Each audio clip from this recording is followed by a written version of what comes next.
Chers amis de Paix et Guerre, je suis très heureuse de vous retrouver. Nous sommes le 10 décembre 2025 pour une 101e mondoscopie. Je l'ai appelée « Trump donne le coup de grâce à l'Europe ». Voilà. Avant toute chose, je vous dis que les mondoscopies de Noël et du jour de l'an, qui en fait tombent le mercredi 24 et le mercredi 31, vont être avancées d'un jour pour des raisons évidentes. Je pense que vous serez en famille, comme moi. Vous aurez envie d'autre chose que de m'écouter raconter des choses tristes. Donc, elles auront lieu, elles sortiront le 23 décembre et le 30 décembre. Voilà, c'est comme ça, c'est dit. Alors, aujourd'hui, je vais traiter de 3 points, mais les 2 premiers sont très liés. On va parler du désastre géopolitique, là, qui est de plus en plus clair, chaque jour davantage, pour l'Ukraine, bien sûr, mais aussi pour l'Europe, qui est en train d'être lâchée en règle par Washington. Et je vais donc revenir, je vais commencer par l'Ukraine elle-même, et puis je vais revenir sur le document de stratégie de sécurité américain qui a été publié en fin de semaine dernière par la Maison-Blanche, en fait, c'est signé première page par Trump. Et donc, voilà, sur lequel il y a pas mal de choses à dire, parce que c'est vraiment une vision très trumpienne, mais enfin, qui est quand même en rupture assez claire avec les précédents documents de ce type, qui étaient généralement un peu tous les mêmes et beaucoup moins intéressants. Ce document, je le mets en description de l'émission, donc vous pouvez le retrouver et le lire en anglais et éventuellement le traduire en français. Ensuite, mon troisième point, il sera très court, je terminerai comme ça, ce sera une petite excursion vers le Venezuela pour savoir à quoi joue Washington. Voilà, et vous donner mon sentiment là-dessus. Alors, d'abord, l'effondrement de l'Ukraine. Bon, c'est l'inévitable, hein. Moi j'en parle depuis 3 ans, hein. Bon, donc vous devez avoir vraiment l'impression que je radote, mais on y est.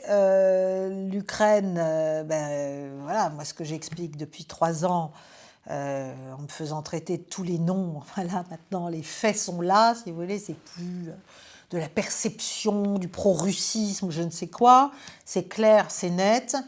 L'Ukraine ne pouvait pas gagner, c'était écrit dès le début, c'est un pari fou, un pari faux et un pari perdu qui a été fait par l'OTAN, par les États-Unis, par la Grande-Bretagne et par l'Europe, et par tous nos gouvernements européistes qui ont suivi comme un seul homme les administrations Obama puis Biden.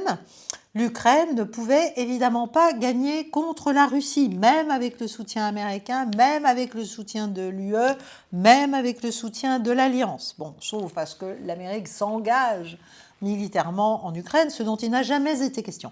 Donc, c'était mathématique. Mais là, on est quand même à la fin de la pensée magique, comme je dirais, et l'avenir est très très sombre pour Kiev.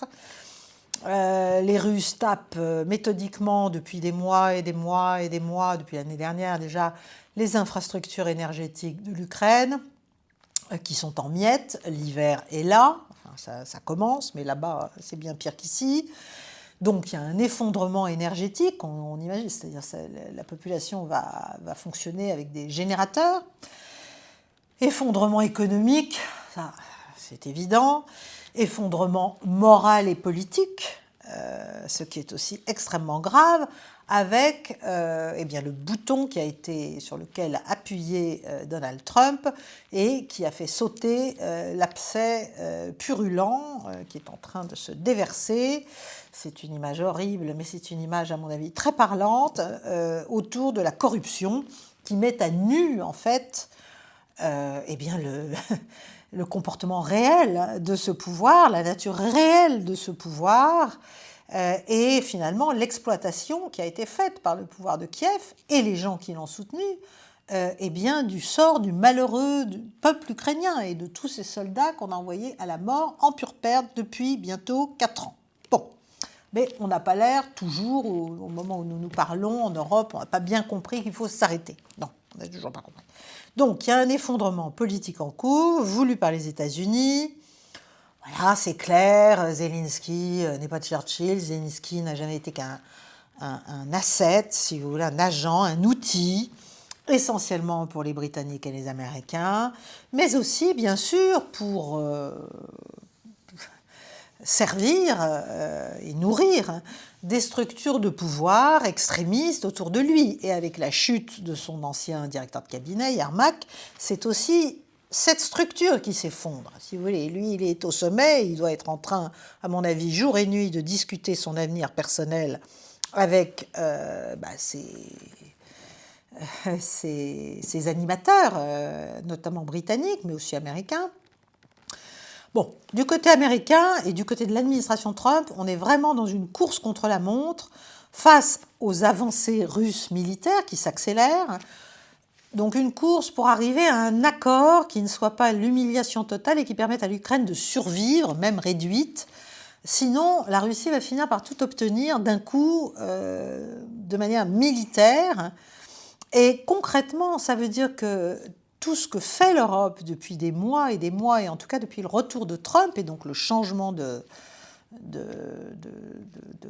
comment dirais-je, de pied de l'administration américaine, tout ce que fait l'Europe, c'est de faire perdre du temps extrêmement cyniquement à l'Ukraine. Voilà, on peut toujours dire qu'on ne veut pas de capitulation ukrainienne, que c'est la Russie qui gagne, qui doit capituler, etc. Mais enfin, la réalité, c'est qu'en fait, l'Europe nourrit la poursuite sans issue de ce conflit. La débâcle devient de plus en plus générale, les désertions se multiplient, les responsables ukrainiens le disent eux-mêmes. Et donc, face aux Européens qui veulent gérer le déclin, si vous voulez, ou la sortie de Zelensky, eh bien, les Européens font vraiment de la résistance, quoi, mais c'est pas la bonne. Voilà. Donc, ça s'est donc passé grâce à ces agences, en fait, sous influence américaine, largement, qui en fait tenaient un peu en otage, et c'était l'outil de, comment dirais-je, de contrôle politique et de chantage américain sur le pouvoir ukrainien. Sauf que le pouvoir ukrainien est complètement entêté, Zelensky n'écoute que ses maîtres européens, donc il continue à dire non, il continue à dire non, il continue à dire non. Donc maintenant, voilà, les Américains ont dit ok, donc on fait sortir les questions de corruption. Ce qui est vrai, c'est que pendant des années, l'administration précédente n'a pas pipé mot sur la corruption en Ukraine, alors que tout le monde le sait, parce que tant que l'Ukraine pouvait assurer d'une manière ou d'une autre sur le champ de bataille, faire semblant de gagner, ou laisser même penser qu'elle pouvait renverser le rapport de force militaire sur le terrain, qu'elle pouvait faire une intrusion à Koursk, encore une idée géniale britannique, qui a coûté des dizaines de milliers de soldats à l'Ukraine, de pauvres hommes à l'Ukraine morts pour rien. Tant que l'Ukraine, tant que Zelensky délivrait, entre guillemets, comme on dit en anglais, bon français, et puis tant que voilà, l'Ukraine pouvait renforcer finalement la position géopolitique du camp américano-britannique, et avec les petits Européens derrière, et surtout faire circuler les milliards, les centaines de milliards, faire circuler le fric, quoi, dans tous les pipes de la corruption, je suis désolée, je parle même plus français, c'est épouvantable, il est temps que j'aille me reposer. Tant que voilà, tout cet argent pouvait nourrir tous les gens qui en avaient besoin, n'est-ce pas ? Bon, les États-Unis ont quand même fermé les yeux.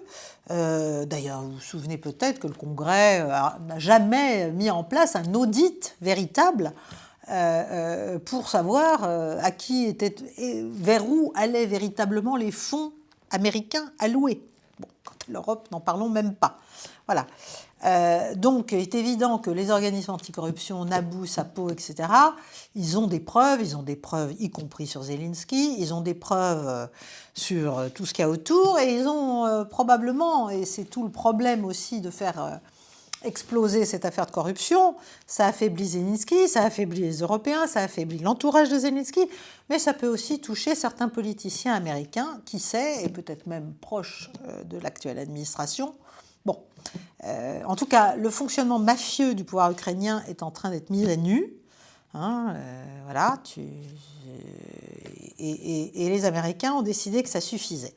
Les Européens, ils ne peuvent pas intensifier le conflit, ils n'en ont juste pas les moyens. 90% des armements livrés à l'Ukraine depuis le début sont d'origine américaine. Voilà, c'est clair. Qui n'ont pas les armements nécessaires. Ils peuvent les acheter aux États-Unis, les faire transiter par l'OTAN, mais même ça, ça ne suffit pas. Même ça, ça ne suffit pas. Alors, face à ça, les Ukrainiens et derrière eux les Britanniques font des choses désespérées, hein, notamment les attaques de drones sur les navires fantômes, enfin de la flotte fantôme russe, n'est-ce pas, en mer Noire. Les Turcs se sont dénervés, je vous l'ai dit. Mais en fait, tout ça, ça va se retourner contre les Ukrainiens. C'est la fin de la proxy war, si vous voulez, de la guerre par procuration que l'on a demandé à l'Ukraine de mener pour le compte de l'OTAN, pour le compte de l'Amérique, pour le compte de l'Angleterre, pour le compte des néoconservateurs américains, dans cette idée de la défaite stratégique, qui est une idée complètement fantasmatique de la défaite stratégique de la Russie. Bon, donc l'Ukraine, elle va être abandonnée en rase campagne. Ça ne me réjouit pas de dire ça, hein, mais c'est une réalité. Et si on l'avait compris il y a 2 ans, on n'en serait pas là. Voilà. Et l'ironie du sort, c'est en fait que c'est aujourd'hui un accord. Qui va la sauver? Ce n'est pas l'Europe qui va la sauver. C'est un accord entre les États-Unis et la Russie. Il n'y a que la Russie qui se préoccupe, entre guillemets, de l'Ukraine. C'est dingue ce que je raconte, probablement pour beaucoup, mais c'est une réalité, parce que ce sont des peuples frères, parce qu'il y a des populations russophones installées en Ukraine depuis fort longtemps. Bon, donc... alors, Zelensky, il est en panique, hein, comme les Européens. Donc, il vient de dire qu'il était d'accord pour des élections, mais il a dit qu'évidemment, ce processus électoral devait être protégé. Enfin, il devait y avoir des forces de protection de ce scrutin et des forces de protection américaines et européennes. Donc, ce qui est une manière, bien sûr, encore une fois, une manœuvre dilatoire, parce que le piège est tellement gros, la ficelle est tellement grosse, si vous voulez, qu'il est très peu probable que les Russes acceptent, évidemment. Ce serait la manière pour Zelensky de faire entrer des forces, même en petit nombre, en Ukraine. Donc ça, je pense que voilà, c'est bien de le dire. Enfin, c'est encore une fois, finalement, une façon de faire en sorte d'avoir une fin de non-recevoir russe et de gagner peut-être encore du temps, mais la ficelle est beaucoup trop grosse. Voilà, donc où en est l'OTAN? Ce qui est fou, c'est qu'on se rend bien compte qu'il faut arrêter les frais, mais que malgré tout, il y en a encore certains qui ont une grande réticence à faire cet accord avec Moscou, parce que l'idée, c'est de se garder une espèce d'armée en réserve. Briser la Russie reste quand même un objectif dans certains cerveaux embués. C'est délirant, les Russes ne sont pas idiots, ils ne concluront jamais un accord qui ne traite pas des racines profondes de ce conflit. Donc c'est ça le paradoxe, mais j'en ai déjà parlé dans plusieurs mondoscopies, c'est que la Russie a gagné militairement, mais pour gagner politiquement, il faut qu'elle se détermine, qu'elle prenne une décision sur ce qu'elle veut comme type de victoire politique. Voilà. Parce est-ce qu'elle peut obtenir quelque chose de véritablement sérieux avec les Américains? Est-ce qu'elle peut y croire? Est-ce qu'elle peut avoir confiance? Ou bien est-ce qu'elle doit continuer à pousser les feux militairement et finalement se résoudre à une forme d'hostilité permanente à ses frontières, même aux frontières de l'Ukraine occidentale, c'est-à-dire au-delà des 4 oblasts? Voilà, c'est tout un problème, c'est tout un problème. Ce qui est clair, c'est que l'administration Trump, elle se fiche clairement des positions européennes comme d'une guigne. D'ailleurs, les Européens ne sont invités nulle part, on ne tient absolument pas compte, bien sûr, de leur avis, de leur volonté, de quoi que ce soit, mais c'est évident, puisqu'ils sont en fait des empêcheurs d'avancer. Bon. Donc Trump, lui, il pense aux gains économiques, il veut faire des gains économiques, des gains financiers, des gains énergétiques avec la Russie sur le dos de l'Ukraine, en Ukraine, Et si l'Ukraine ne comprend pas, alors les États-Unis risquent fort de laisser finalement la Russie peut-être l'absorber, ou en absorber une partie, pour après aller faire des affaires dans cette partie-là avec les Russes, en s'arrogeant, enfin en s'attribuant les ressources ukrainiennes. Bon. Donc, je vous rappelle que ce point d'un partage des bénéfices d'une reconstruction de l'Ukraine et d'une exploitation des ressources ukrainiennes, c'est dans le fameux plan de paix. C'est l'un des points. Donc, c'est dommage que Zelensky, comme le lui reproche Trump, ne l'ait pas lu, parce qu'il aurait peut-être compris ce qu'il attendait s'il n'allait pas plus vite. Voilà. Donc, la réalité, c'est ça. La réalité, elle est militairement indépassable maintenant, et surtout, il n'y a pas de moyen de pression sur Moscou sérieux. Les gens peuvent continuer à vivre dans leurs rêves, à expliquer que l'économie russe va s'effondrer, que Poutine est en danger politique. Tout ça est faux, tout ça n'existe pas. Voilà. Bon. Et donc, il n'y aura pas de Minsk 3, il n'y aura pas ce dont rêve l'État profond américain, une espèce de pseudo-accord que les Russes avaleraient parce qu'ils sont idiots, parce qu'ils n'ont pas compris, etc. Donc, si vous voulez, si on veut arriver à quelque chose, il faut vraiment que les décideurs américains, Trump, mais je pense que Trump, il a compris, mais surtout tout ce qu'il y a autour et tout ce qui fait de la résistance autour, comprennent qu'il faut en finir avec cette espèce d'état d'esprit des années 90 et du début des années 2000, état d'esprit des États-Unis, puissance hégémonique mondiale qui peut dicter les conditions de tout à tout le monde. Ça ne marche plus. Il faut arriver à reconnaître que le monde a complètement changé et qu'il y a désormais non seulement des sphères d'influence, mais il y a des propositions sécuritaires alternatives à l'américaine, et il faut en tenir compte. Voilà, c'est comme ça. Et quand je dis proposition sécuritaire, c'est un euphémisme, c'est-à-dire il y a des États énormes, puissants, extrêmement puissants militairement, qui tiennent la dragée haute aux États-Unis, tout simplement. Ça nous rend fous, c'est très désagréable, c'est tout ce qu'on veut, mais bon, c'est comme ça, voilà. Donc, bon, ça c'est une première chose. Donc tout ça pour vous dire que Trump, lui, il a l'air de s'être rendu compte de ça et que donc il vient faire sortir ce document dont je vais vous parler. Avant de vous en parler, si vous aimez ce que je vous raconte, si vous aimez les mondoscopies, si vous aimez Paix et Guerre, abonnez-vous, likez, partagez cette vidéo, inscrivez-vous si vous en voulez plus au cercle des amis de Paix et Guerre, offrez un abonnement, n'est-ce pas, à quelqu'un pour Noël, si vous en avez envie, si vous cherchez des idées de cadeaux. Voilà, bon, après il y a Tipeee, bon, tous les liens pour faire cela sont en description de toutes nos vidéos, donc c'est très facile. Et puis activer les cloches aussi pour avoir les notifications, parce que sinon, moi je vois bien, je suis abonné à plein de choses, mais si j'active pas les cloches, j'oublie ce qui se passe sur tous ces canaux. Donc voilà. Donc j'en viens à mon point numéro 2, ou un bis si vous voulez. Donc ce document de la Maison Blanche que je vous ai mis en pièce jointe, en description de la vidéo, qui s'appelle Document de nouvelles stratégies de sécurité nationale. Bon, c'est un exercice classique, c'est une figure imposée des États-Unis, mais celui-ci tranche vraiment sur les précédents. Il y a vraiment la patte de Trump et il y a la patte du pragmatisme trumpien, si j'ose dire. Donc ça mérite d'être lu si vous avez le temps. S'agissant de l'Europe, mais j'en parlerai surtout plus tard, je vais parler du reste d'abord, c'est clair qu'il enlève les gants, hein, et il dit tout haut ce que chacun pense, sait et voit. C'est-à-dire que le roi est nu, et ce roi, ben, c'est ça, c'est l'Europe qui est nue, c'est pas l'Amérique. Donc il explique qu'elle est en plein processus d'effacement civilisationnel, enfin il n'y va pas de main morte. Donc c'est une critique vraiment frontale sur l'impuissance, la faiblesse, le renoncement, l'illusion, le européiste, et le fait qu'au bout du compte, à force de croire à tout un tas de chimères, eh bien l'Europe est en miettes et elle est menacée.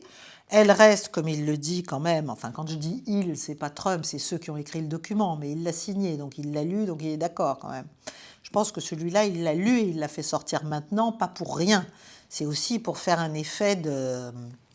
C'est pour réveiller les alliés et aussi les adversaires, mais réveiller les alliés, et notamment réveiller les alliés européens. Donc, il explique que, bien sûr, enfin l'évidence, hein, que l'Europe est structurellement dépendante de la puissance américaine, mais que ça ne veut pas dire que les États-Unis, parce qu'elle est en miettes et lamentable et qu'elle n'a rien compris et que l'européisme la perd, les États-Unis vont l'abandonner, au contraire. Mais je vous expliquerai ça plus tard. Bon, bref.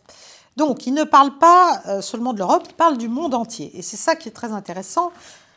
C'est vraiment la vision de cette administration, et en tout cas de ce président, des relations internationales, du pouvoir, de la manière dont il s'exerce, de la capacité au changement, voilà, de l'état du monde, de l'évolution du monde et de ce que doit ou pas y faire l'Amérique sous sa présidence. Bon.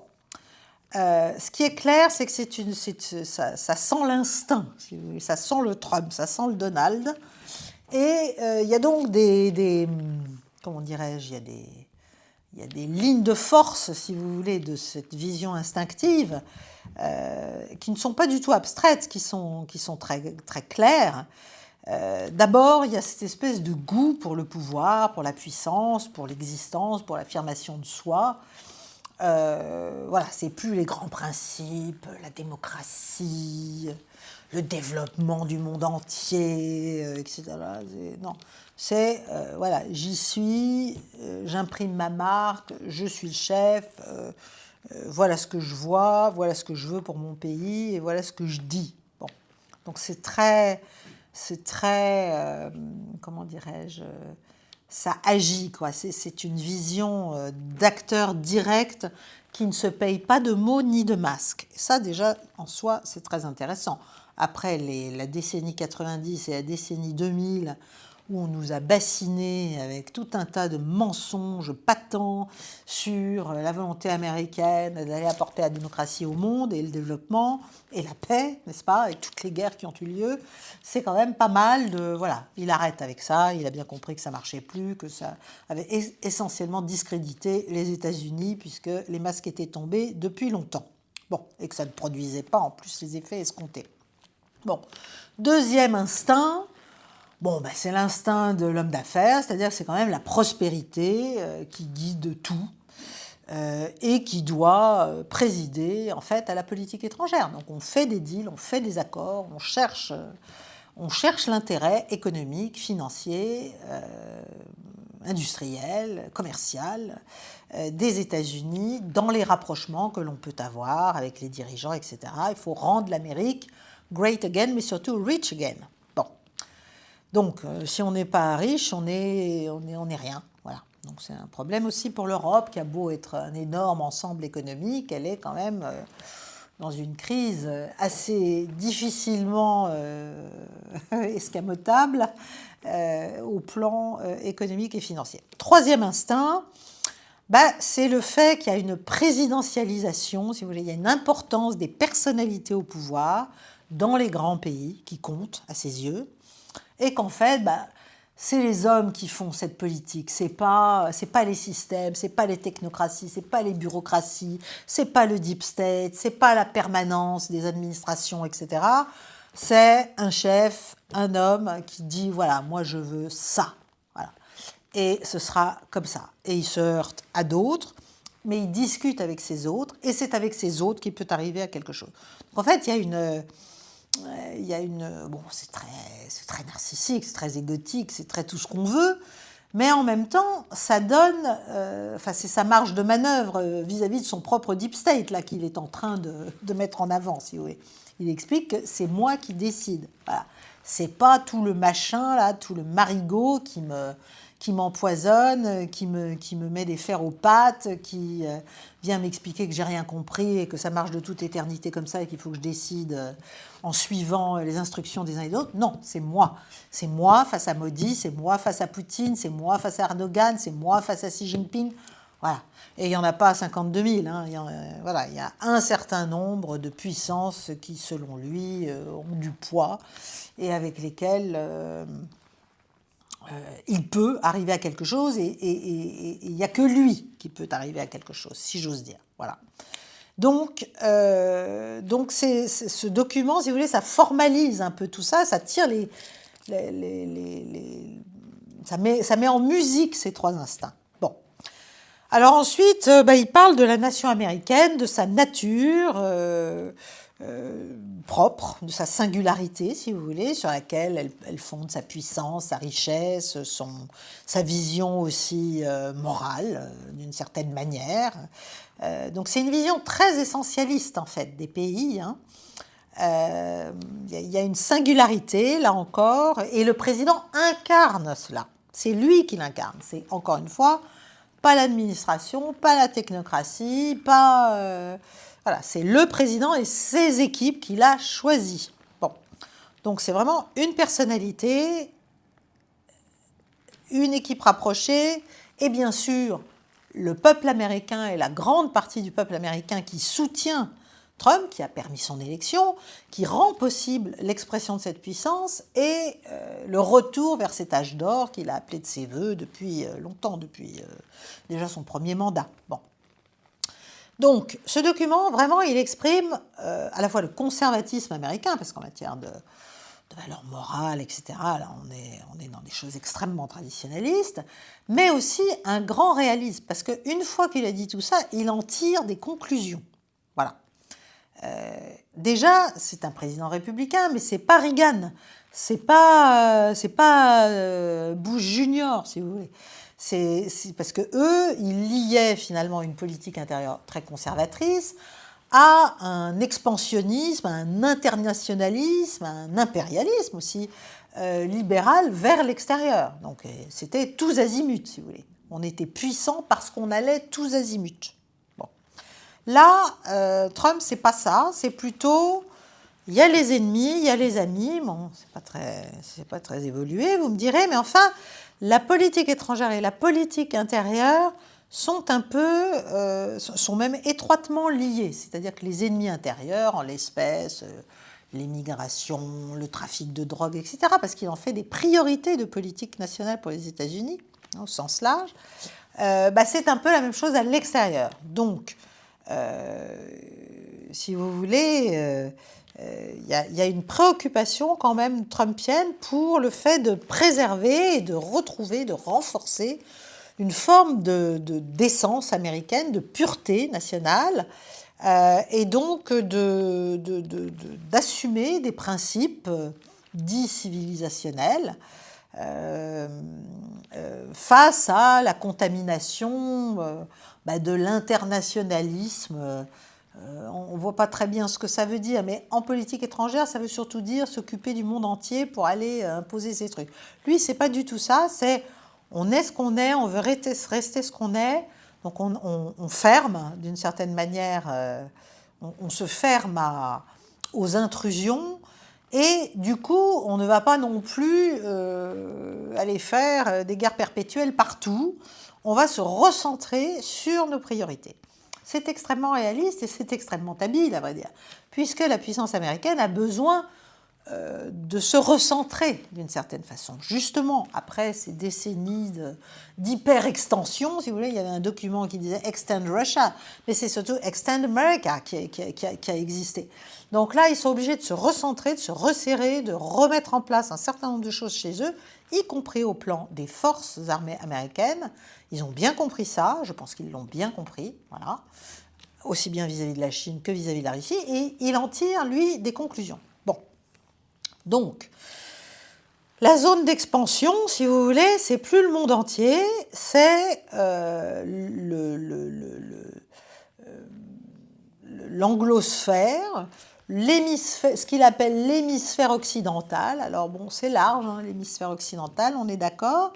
Mais enfin, et il y a l'Europe, bien sûr, mais l'Europe qu'on considère non pas comme une ennemie, etc., mais comme une grande malade qu'il va falloir soigner malgré elle, parce que c'est quand même un peu ça. Ça veut dire donc ça a des incidences géopolitiques importantes. C'est-à-dire, il dit on va se recentrer sur l'hémisphère occidental, alors que, bon, on sait bien que le centre de gravité économique mondial, il est en Indo-Pacifique maintenant. Il n'est même plus en Amérique, il n'est même plus en Europe. Il est en Asie, voilà, Indo-Pacifique. Et en Europe, il y a une guerre quand même en cours qu'il va falloir régler, etc. Donc, la question, c'est... on a une approche réaliste. Si on veut maintenir et même amplifier la puissance américaine, il faut être réaliste. Et donc, paradoxalement, en apparence, parce que je pense que ce n'est pas un paradoxe, c'est un paradoxe apparent, on doit freiner les traditionnelles ambitions américaines d'aller s'immiscer et s'ingérer dans le monde entier en permanence. C'est cohérent, c'est très habile, c'est basé sur la reconnaissance que les États-Unis ne peuvent pas être partout et que l'hégémonisme n'est plus possible face à la multipolarité du monde. Voilà. Ça, en matière de relations internationales, je pense que c'est très clair. Donc c'est très ambitieux, c'est très contre tout un mouvement, le grand classique, la grande tendance depuis des décennies de la puissance américaine. Mais voilà, il veut en finir, si vous voulez, avec les délires néoconservateurs de la guerre perpétuelle, etc. C'est très réaliste, c'est très Kissinger-like, si vous voulez. Il n'y a plus besoin d'un ordre dirigé par les États-Unis. Il n'y a plus besoin même d'un choc des civilisations ou d'une compétition ouverte entre grandes puissances. C'est plutôt un réseau assez dense de relations personnelles qui permettent de conclure des accords, d'empêcher des dérapages et des escalades, j'allais dire, institutionnelles, si vous voulez, par autodynamique, par dynamique, par engrenage, voilà, c'est le terme que je cherchais. C'est la fin du moralisme, qui donc ne trompe plus personne. Et ça lui permet aussi de justifier son approche, que ce soit avec Poutine, que ce soit même avec Xi Jinping, que ce soit avec Modi, que ce soit avec Erdogan, si vous voulez, voilà, il justifie comme ça sa manière de procéder.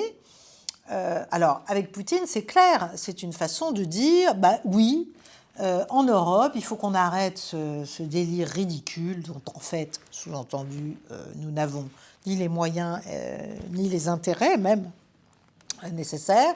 Ça veut dire que Vladimir Poutine peut mettre fin à la guerre en Ukraine avec mon accord et quand même partiellement à ses conditions, c'est-à-dire basées sur la réalité militaire du terrain, donc on pense aux questions territoriales, etc.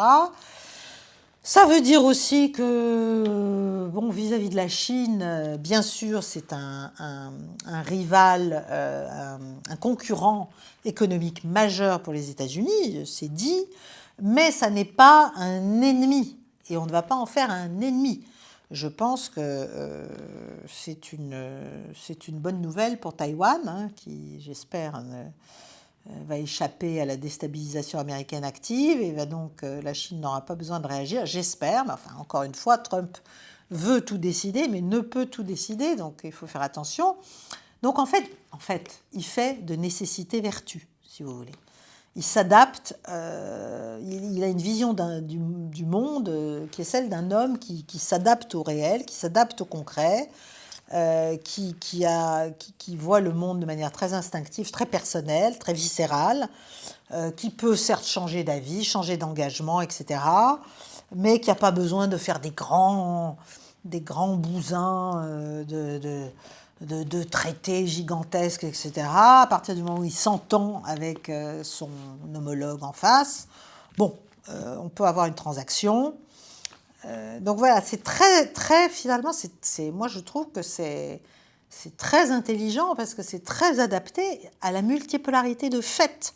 Si vous voulez. Il a compris qu'il ne pouvait pas juste nier l'existence du nouveau monde et qu'il fallait qu'il s'adapte. Et moi je pense encore une fois que c'est une manière de sauver les États-Unis, ça. Voilà.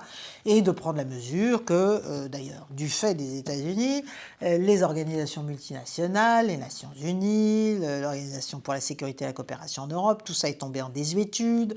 Les diplomaties traditionnelles, bon, bah, quand elles ne sont pas incompétentes, elles sont de toute façon peu efficientes. On voit bien que ce mouvement vers la personnalisation des leaderships, si vous voulez, il n'est pas qu'aux États-Unis. Donc tout ça, voilà, c'est bon, ok, il y a un Lavrov, il y a un Languille, enfin, il n'y a pas beaucoup de très très grands diplomates aujourd'hui à la tête des diplomaties des grands pays. Donc, il faut tenir compte, il tient compte de cela et ça le sert bien sûr. Il préfère les dirigeants, finalement, ambitieux, un peu centralisateurs, plus ou moins charismatiques, plus ou moins autoritaires, là aussi. Bon, il a compris qu'il y en avait... bon, d'ailleurs, il y en a qui sont les deux à la fois. Hein. Mais c'est comme ça, c'est ainsi, il part de là. Bon. Et c'est sa manière d'échapper à l'état profond transnational qui lui met des bâtons dans les roues, qui continue, qui continue, qui continue. Donc... par ailleurs, tout ça, c'est extrêmement... il n'y a pas de grande fresque historique, hein, c'est dans le hic et nunc, hein, c'est ici et maintenant. On est là, il n'y a pas de grands horizons idéologiques. Ok, il y a la doctrine Monroe, la doctrine de la chasse gardée des États-Unis en Amérique du Sud. Bon, ça, on a bien compris. Quand on voit ce qui se passe au Venezuela, on a encore mieux compris. Mais il n'y a plus cette espèce de grand élan, de grand souffle, n'est-ce pas, de l'exceptionnalisme américain, la nation indispensable, blablabla, blablabla. Bon, non. Lui, il fait de la stratégie et il fait de la politique étrangère pour l'ère actuelle, dans le monde actuel, qui est celui des réseaux sociaux, qui est celui de l'immédiateté des choses, qui est celui d'une évolution constante.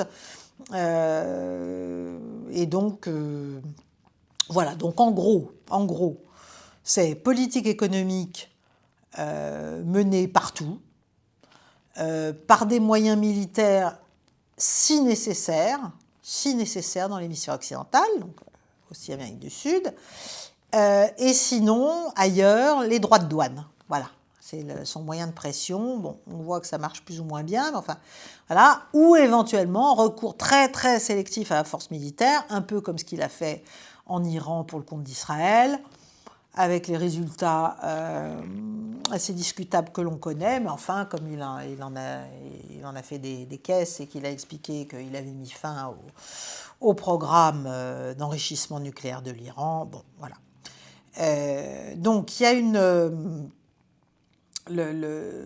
c'est vraiment ce qu'il faut comprendre, c'est que la domination, enfin tout ce qui s'est passé à partir de 1991, de la fin de l'URSS, c'est-à-dire cette conviction qu'avaient les Américains, que les États-Unis étaient là pour dominer le monde entier de manière permanente et éternelle, et que c'était ça l'intérêt des États-Unis, tout ça c'est faux et c'est fini. L'intérêt des États-Unis, c'est qu'il peut avoir des activités, y compris militaires, vers l'extérieur, si les activités des autres, si vous voulez, menacent directement les intérêts américains. Donc, ça veut dire que la puissance américaine, elle doit être délimitée, elle ne doit pas être étendue à l'excès. C'est ce que je vous ai expliqué tout à l'heure. Donc, plus la puissance américaine est restreinte, plus, évidemment, Washington va devoir, pour le reste, persuader, hein, parce que c'est... alors, il va falloir persuader l'Europe déjà de revenir aux États-nations, de développer le conservatisme. Bon, ça ne va pas se faire tout seul parce qu'il n'y a pas que la Hongrie et la Slovaquie. En tout cas, voilà, c'est là qu'il s'approche de l'Europe et qu'il commence à dire la trajectoire actuelle de l'Europe au sein des nations européennes est dramatique.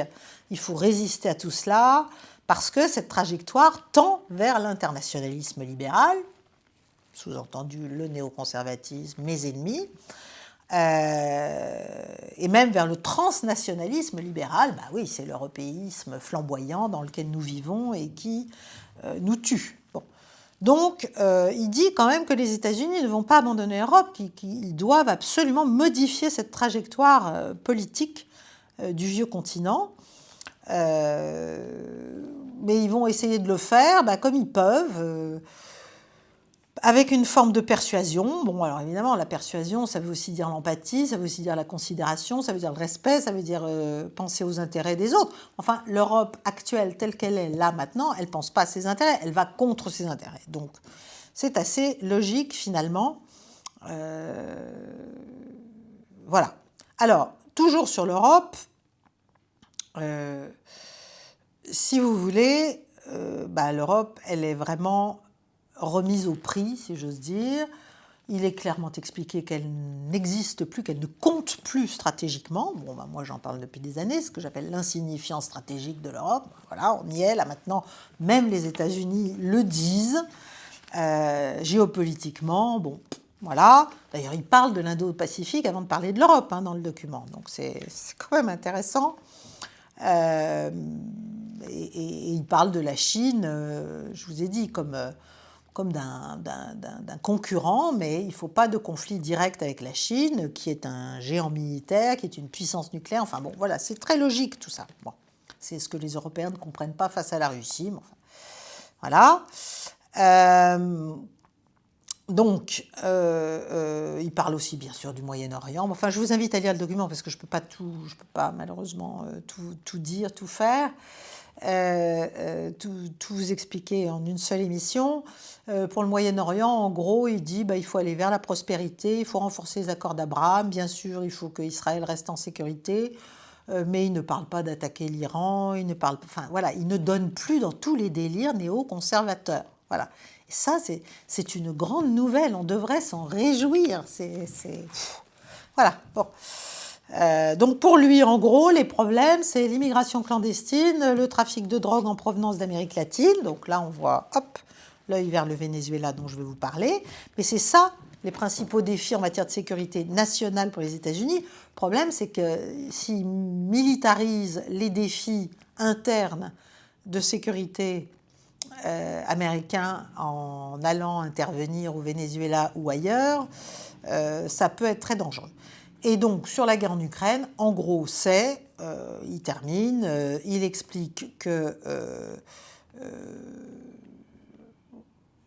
il faut effectivement que les États-Unis empêchent une puissance antagoniste, donc on peut imaginer que c'est la Russie ou la Chine, d'avoir une position de domination régionale, mais en même temps, il est pour les sphères d'influence, donc il faut savoir ce que ça veut dire, la domination régionale. Bon.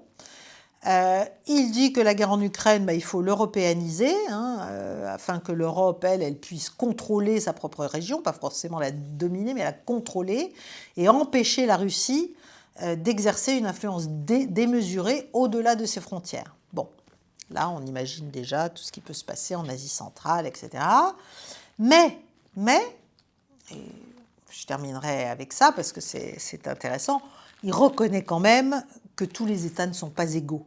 Bon, là aussi, c'est scandaleux de dire ça, mais enfin, il reconnaît qu'il y a quand même une influence dite démesurée de nations qui sont plus grandes, plus riches, plus fortes, sous-entendu la Russie, la Chine et nous, les États-Unis, et il décrit leur influence comme une espèce de vérité intemporelle dans les relations internationales dont on doit évidemment tenir compte parce ça leur donne une sorte, non pas de droit à la prééminence, mais voilà, c'est quand même une réalité. Une réalité.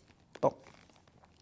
Donc, il est pour la stabilité stratégique, la recherche d'une stabilité stratégique avec la Russie, et il reproche clairement aux élites européennes de faire obstacle à la paix.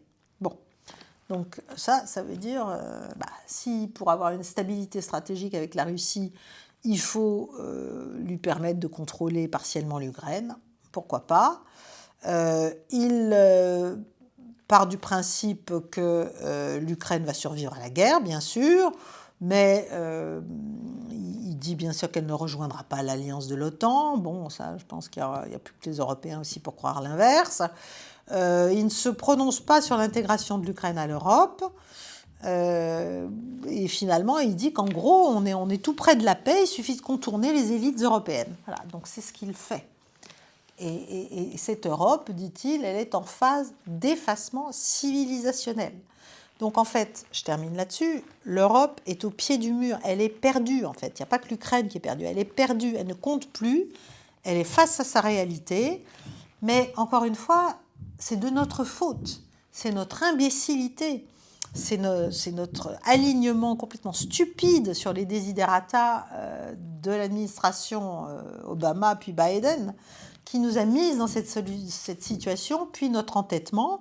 Nous avons manqué, bon, évidemment de moyens, mais nous avons manqué d'éthique, nous avons manqué de moralité, nous avons sacrifié en fait l'Ukraine au fantasme de la mise à genoux, n'est-ce pas, de la Russie. Et ça va se terminer par un effondrement de l'Europe. Si on continue, moi c'est ça dont j'ai peur, c'est-à-dire que cette histoire, par exemple, de vouloir construire une énorme armée européenne et puis aussi dans un accord de paix, d'avoir des forces ukrainiennes gigantesques.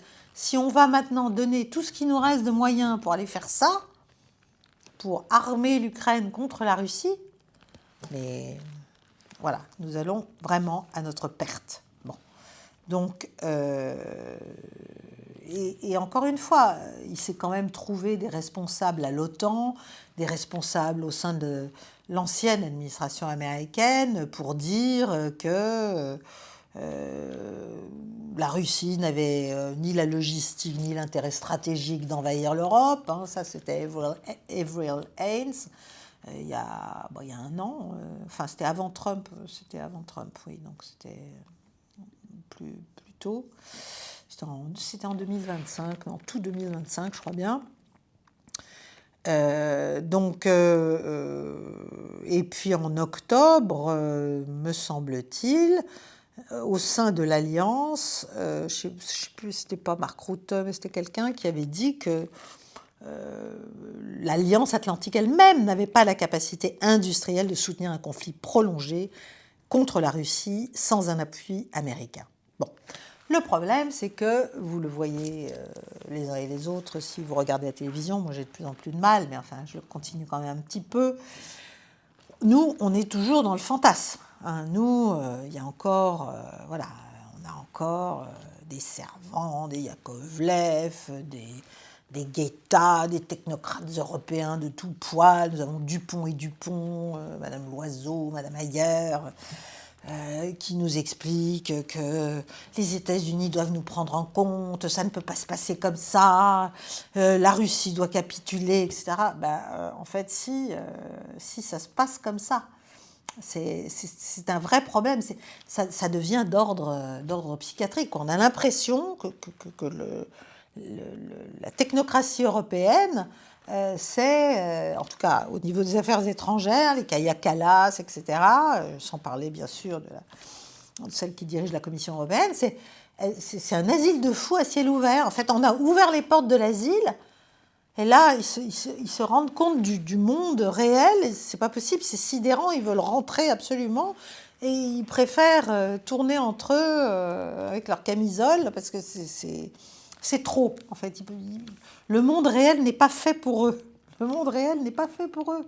Mais le problème, c'est que le monde réel, manifestement, est pris en compte par la grande puissance mondiale qui reste quand même les États-Unis.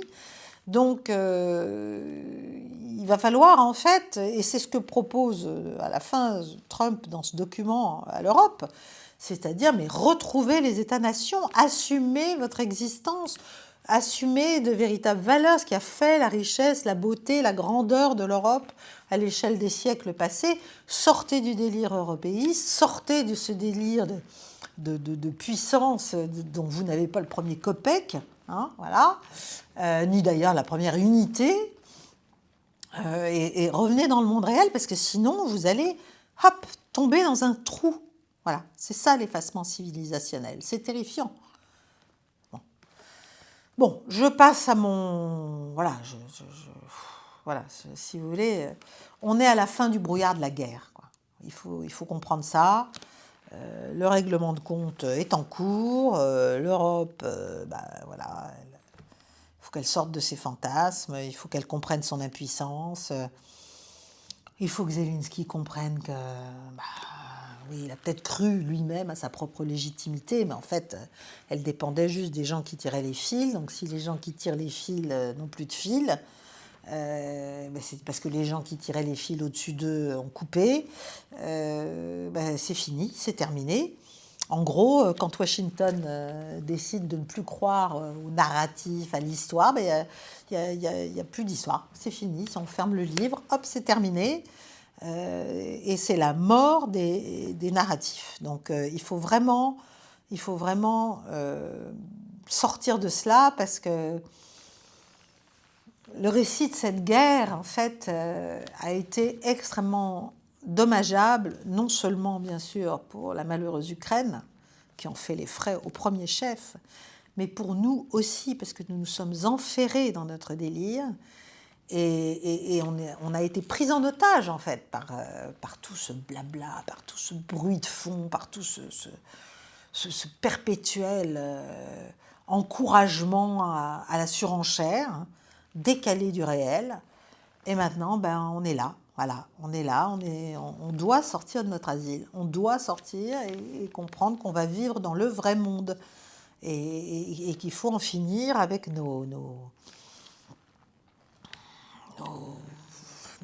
je sais pas moi, notre cette espèce de schizophrénie dans laquelle, enfin c'est pas le bon terme, c'est impropre de dire ça, mais dans laquelle on s'est enferré avec plaisir manifestement et même avec jubilation pour certains. Bon, alors on va voir ce que ça va donner. Alors je termine sur le Venezuela. Bon, vous savez que aux portes du Venezuela est en train quand même de s'amonceler une armada américaine impressionnante, avec un porte-avions, avec des avions de chasse, avec des chasseurs qui vont et viennent au-dessus du golfe du Venezuela, avec le Pérou qui vient d'accepter qu'il y ait des personnels américains avec des armes de guerre sur son territoire, avec à Porto Rico le déploiement d'environ 7000 soldats, de bombardiers stratégiques, de drones, de forces spéciales, etc., tout, de matériel logistique, bon. Donc il y a une sorte de... Voilà, il y a un déploiement non négligeable de forces américaines.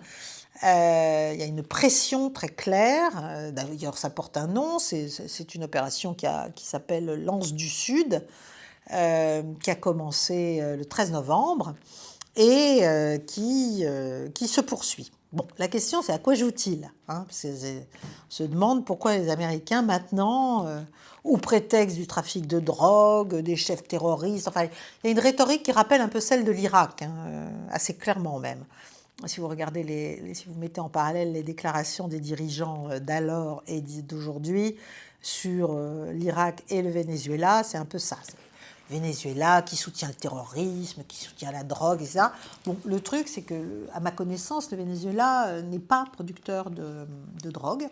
Donc, il y a un petit problème quand même de réalité. Mais on dirait que les États-Unis ne sont jamais à court de fabrication du réel. Hein. Bon. La question, c'est pourquoi? Parce qu'ils font bien ça pour quelque chose. Est-ce qu'il va y avoir une campagne de frappe ciblée? Est-ce qu'il s'agit de mettre l'agent américaine, enfin l'asset américain Machada, qui a maintenant le prix Nobel de la paix, en place, donc de faire un changement de régime, sachant que le Venezuela a des réserves pétrolières gigantesques? Certains disent les premières du monde. Est-ce que c'est donc une affaire en fait de gros sous et de faire sauter ce pouvoir récalcitrant de Maduro? Je ne sais pas. Moi, j'ai plutôt tendance à penser que c'est comment dirais-je, un contrepoids aux gains qui sont en train de se manifester de façon de plus en plus claire, y compris politiquement, pour la Russie en Europe. Donc c'est une sorte, pas d'avertissement à Poutine, mais de donnant peut-être. Alors, le ministère des Affaires étrangères russe a fait une déclaration en espérant que le conflit n'allait pas s'envenimer, que les Américains ne céderaient pas à un scénario d'escalade, parce que ça pourrait avoir des conséquences imprévisibles sur l'hémisphère occidental, donc aussi bien cette partie, hein, l'Amérique du Sud.